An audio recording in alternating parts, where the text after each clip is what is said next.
말씀은 구약성경 역대상 26장 28절로 32절까지의 말씀입니다. 구약성경 649페이지입니다. 구약성경 649페이지 역대상 26장 28절로 32절까지의 말씀을 함께 읽어갑니다. 선견자 사무엘과 기스의 아들 사울과 넬의 아들 아브넬과 수리아의 아들 요압이 무엇이든지 구별하여 드린 성물은 다 스로못의 그의 형제의 지휘를 받았더라.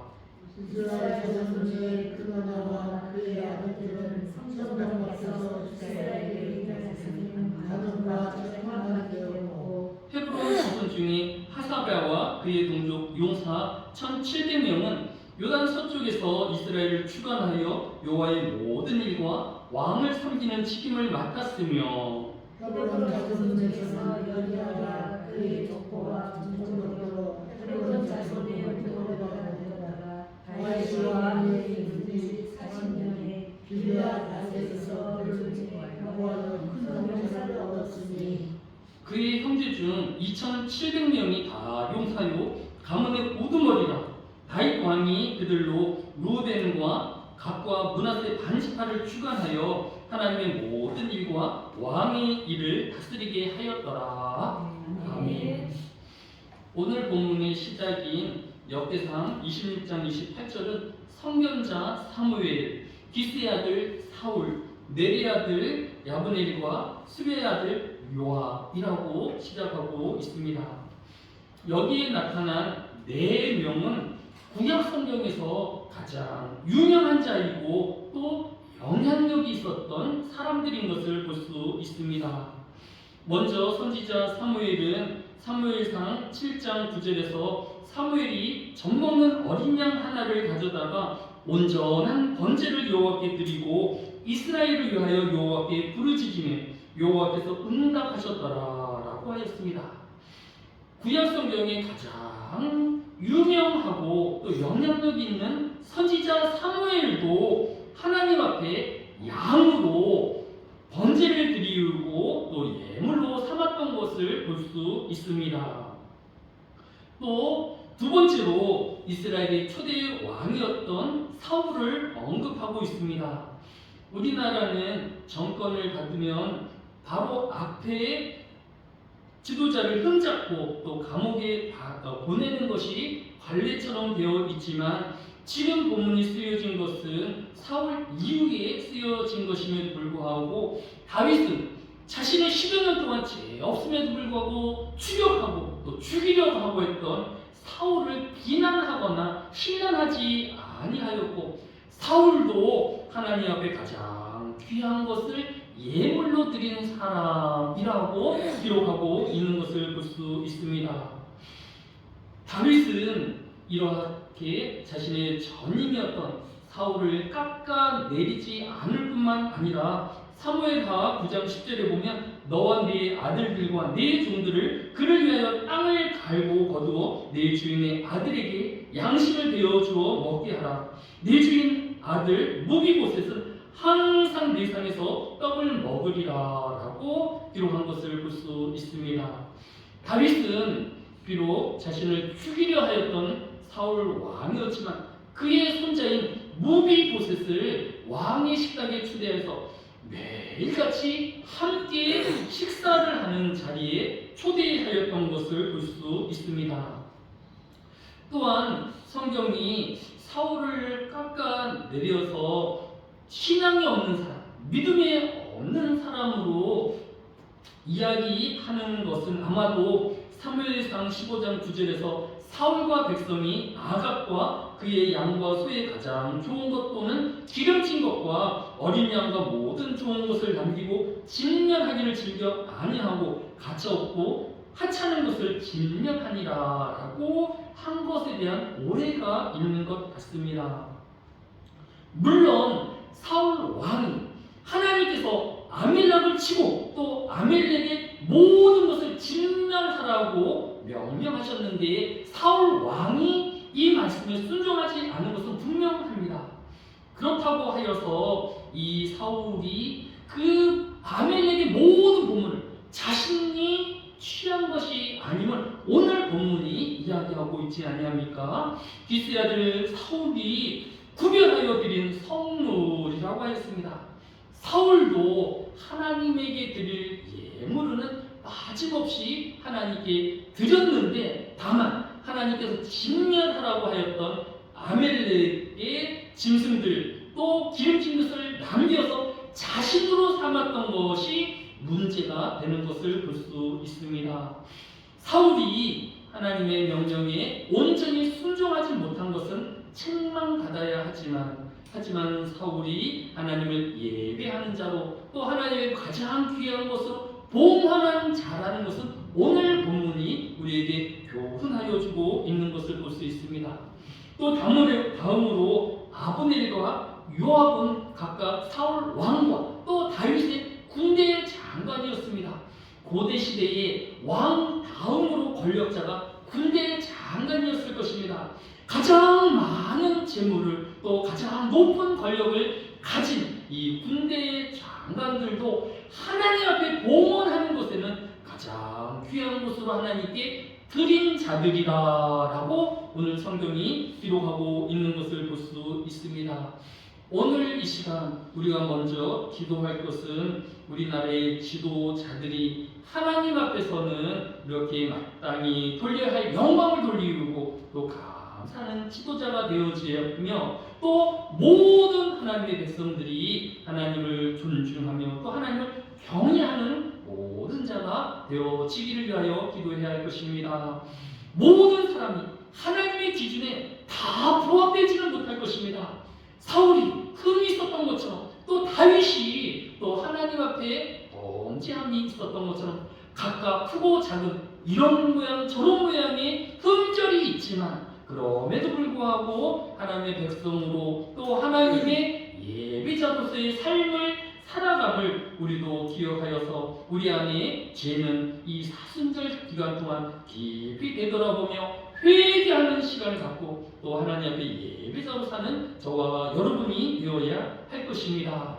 이 한 시간 우리의 신앙의 기본을 또 다시 확인하고 또 하나님 앞에 나아가는 저와 여러분 되어주시기를 예수님의 이름으로 축복합니다. 두 번째로 오늘 본문에 26장 28절 하반절이 구별하여 드린 성물은 다 솔로몬과 그의 형제를 지위를 받았더라라고 하였습니다. 이 예루살렘 성전의 복간 지기는 문지기가 담당하는 일이었습니다. 문지기가 그렇게 높은 지위는 아닐 것입니다. 왕 앞에 있는 군대장관이 있고 또 왕과 함께하는 신하들도 있는데 성문을 지키는 이들이었지만 이들이 모든 성문에 지위를 받았다라고 기록하고 있는 것을 볼 수 있습니다. 오늘 본문인 역대상 26장 29절에도 보면 이스라엘 자손 중에 그나냐와 그의 아들들은 성전 밖에서 이스라엘 일을 다스리는 관원과 재판관이 되었고라고 하였습니다. 아무리 왕이라고 하여서 또 이스라엘의 군대 장관이라고 하여서 모든 일을 다 할 수는 없는 것입니다. 왕이 해야 할 일이 있고 군대 장관이 해야 할 일이 있고 또 성전의 문지기가 해야 할 일이 있고 또 레위의 간원으로서 각 지방에 해야 할 일들이 있었던 것을 볼 수 있습니다. 이러한 각각의 역할에 대해서 개혁주의 신학자이며 정치가였던 아브라함 카이퍼는 영역 주권론이라는 이야기를 우리에게 하였습니다. 이사야와 예레미야의 소명이 각각 다르고 베드로와 요한과 사도 바울의 소명이 각기 다른같이 하나님께서 그의 부르신 성도 한 명 한 명에게 맡기신 사명이 있고 그에게 또 맡기신 영역이 있다라는 것입니다. 따라서 그 영역은 그 사람이 정한 것이 아니라 하나님께서 주신 직분이고 하나님 주신 영역이기 때문에 존중되어야 한다라는 것입니다. 아무리 왕이라고 하여서 성전 곳간을 맡은 문지기의 영역을 침범할 수 없는 것입니다. 또 각각의 영역을 존중하고 그들이 하나님 앞에서 충성된 천지기가 되어지도록 돕는 자가 되어지며 협력자가 되어야 할 것을 우리에게 교훈하여 주고 있는 것을 볼 수 있습니다. 이 나라에도 그러해야 할 것입니다. 아무리 큰 지도자라 할지라도 자신들의 부하들의 결정과 영역을 존중해 주어야 하는 것입니다. 아무리 부모라 하여도 자녀들의 영역과 결정을 존중해 주어야 하는 것입니다. 다만 아들을 위하여서 또 자신의 부하들을 위하여 조언하며 또 그들을 위하여 기도하는 일이 맡은 자의 해야 할 일일 것입니다. 또 부모들이 자녀의 행하는 일이 경험적으로 부족할 수 있을 것입니다. 지식적으로 짧을 수가 있을 것입니다. 안타까움이 있을 수 있을 것입니다. 그런다고 하여서 그 아들의 또 자녀들의 영역을 침범할 것이 아니라 그들에게 조언해주고 또 듣지 않는다고 하여서 화를 낼 것이 아니라 그 자녀를 위하여 더 기도하는 부모가 되어야 할 것입니다. 안타까움이 또 조급한 마음이 더 깊으면 깊을수록 우리의 기도는 더 깊어져야 하고 더 하나님께 나아가는 계기가 되어야 할 것입니다. 우리의 자녀들과 또 우리와 함께 협력하는 모든 협력자들이 다 우리 마음과 같지 않는다 하여서 속상해하지 말고 더 기도하는 사순절 기간이 또 더 기도하는 시간이 늘어져가는 사순절 되어지기를 예수님의 이름으로 축복합니다. 또 오늘 본문인 역대상 26장 30절과 32절을 보면 헤브론 자손 중에 하사바와 그의 동족 용사 1700명과 요단 서편에서 이스라엘 주관하여 여호와의 모든 일과 왕을 섬기는 책임을 맡았으며 라고 하였는데 32절에 보면 그의 형제 중 2700명은 다 용사요 가문의 우두머리라 다윗 왕이 그들로 루벤과 gad과 므낫세 반지파를 주관하여 하나님의 모든 일과 왕의 일을 다스리게 하였더라라고 하였습니다. 조금 복잡한데 정리하면 다윗 왕이 요단강을 경계로 하여서 서쪽에는 1700명의 간원을 두고 동쪽에는 2700명의 간원을 두었다라는 것입니다. 서쪽은 가나안 본토입니다. 동쪽은 세 지파만 있는 땅입니다. 그런데 성경에 보면 이 세 지파가 있는 요단강 동쪽 쪽에 1000명이나 맞는 2700명의 간원을 배치한 것을 볼 수 있습니다. 왜 이렇게 본토보다도 더 많은 관원들을 요단강 동편에 두었을까에 대해서 성경학자들은 아마도 그것이 이방인들과 더 많이 접촉할 수 있고 또 여러 강대들과 또 충돌이 있을 수 있는 곳이기에 더 많은 관원들을 두어서 그곳을 다스리게 하였다라고 해석하기도 하는 것을 볼 수 있습니다. 여하튼 중요한 것은 무엇이냐 하면 다윗이 이런 취약한 곳 또 더 신경 써야 할 곳에 자신의 손과 발이 되어지고 눈과 귀가 되어질 많은 간원들을 배치해 두었다라는 것입니다. 이런 점에서 보면 우리 한국의 초기 선교 사역을 보면 우리나라에 정말 좋은 선교사들이 많이 들어와 있었다라는 것을 볼 수 있습니다. 그것을 증명한 것이 양화진의 외인 묘지가 아닙니까? 그곳에는 정말 한국의 의학을 발달시킨 사람들, 교육을 발달시킨 사람들, 또 선교와 또 여러 복음을 위해서 수고했던 사람들이 잠들어 있는 것을 볼 수 있습니다. 또 하나님께서는 이 선교사들과 또 교육자들, 의료인들뿐만 아니라 그 외에도 많은 하나님의 일꾼들을 이 땅에 보내어 주셨습니다. 그 중에 제가 소개할 한 사람은 테일러라는 사람인데 우리나라에서 3.1운동이 일어났을 때에 이 3.1운동을 전 세계 뉴욕타임즈의 3월 17일자 신문에 나타나도록 기고한 사람이 바로 테일러라는 사람입니다. 당시 일제는 우리나라의 모든 신문을 관제하고 또 감시하여서 우리나라에서 있던 일들이 해외에 나타나지 못하도록 여러 감시를 하였음에도 불구하고 이 테일러라는 사람은 우리 3.1절에 있었던 독립 만세 운동을 또 우리나라 화성의 제왕리에서 무고한 23명의 교인들이 제한리 성당에 가둬놓고 일제가 불살라서 죽인 그 일을 뉴욕 타임지에 기고한 사람이 바로 테일러라는 사람입니다. 그런데 그는 해외에서 이렇게 그 신문에 그런 것들을 기재하였다는 이유만으로 일제에 잡혀서 6개월 동안이나 감옥살이를 해야만 했었습니다.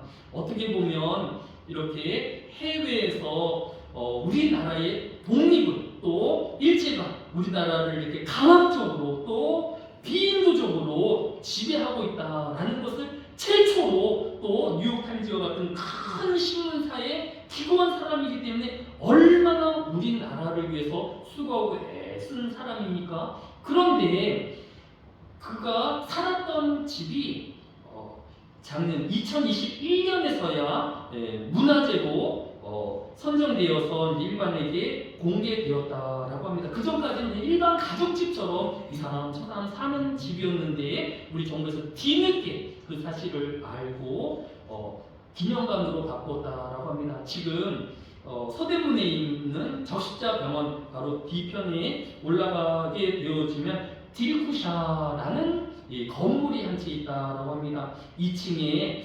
건물로서 벽돌로 세워진 건물인데 그가 그 집에서 23년을 살면서 우리나라에 또 이곳저곳을 다니면서 뉴욕타임즈에 또 AP통신으로 기사들을 타진하여서 우리나라의 독립의 여러 사항들을 전한 일을 하였다라고 합니다. 그런데 불과 4년 전에야 그의 이런 수고를 알아주어서 그 집을 그가 매입하고 이제 박물관으로 사용하였다라고 합니다.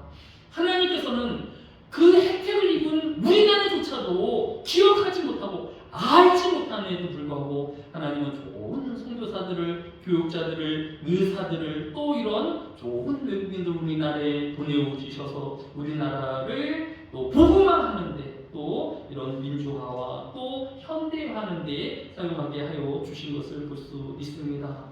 이제 우리도 하나님께서 눈으로 보아주시고 또 하나님께서 듣기 원하시는 하나님께 가기를 원하시는 그곳에 우리의 많은 선교를 집중해야 할 것입니다. 하늘의 교회가 적지만 우리 이웃들에게 또 그들을 향하여서 귀가 열리고 우리의 마음이 열려져 있는 우리가 되어야 할 것입니다. 또 대한민국이 그만큼 혜택을 받았으니 또 동남아와 또 아프리카와 또 많은 사람들에게 관심을 가지고 그들을 위해서 기도하는 저와 여러분 또 모든 한국교회가 되어야 할 것입니다.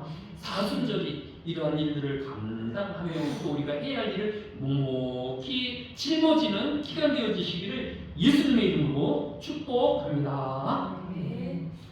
사랑이 많으신 아버지 하나님, 참으로 우리는 그의 신앙을 욕하며 비난하지만 그들도 하나님의 백성으로 묵묵히 해야 할 일들을 감당하였던 것을 바라봅니다.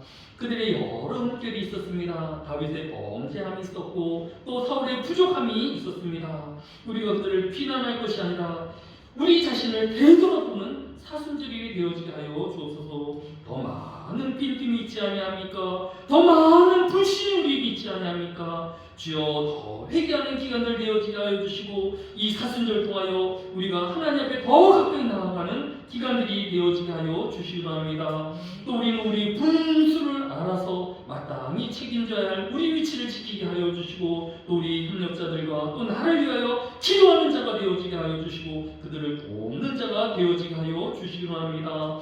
또 이 시대에 우리가 맡겨진 사명이 있을 줄로 믿습니다. 우리의 물질 또 우리의 재능과 또 우리의 여러 힘을 한자리에 모으게 하여 주셔서 하나님 나라를 이루어가는 주의 귀한 청지기들 되어지게 하여 주옵소서. 사순절을 변화의 기간으로 삼게 하여 주시며 또 믿음이 더 굳건해지는 기간 되어지게 하여 주옵소서. 감사를 드리오며 예수님의 이름으로 기도드렸사옵나이다.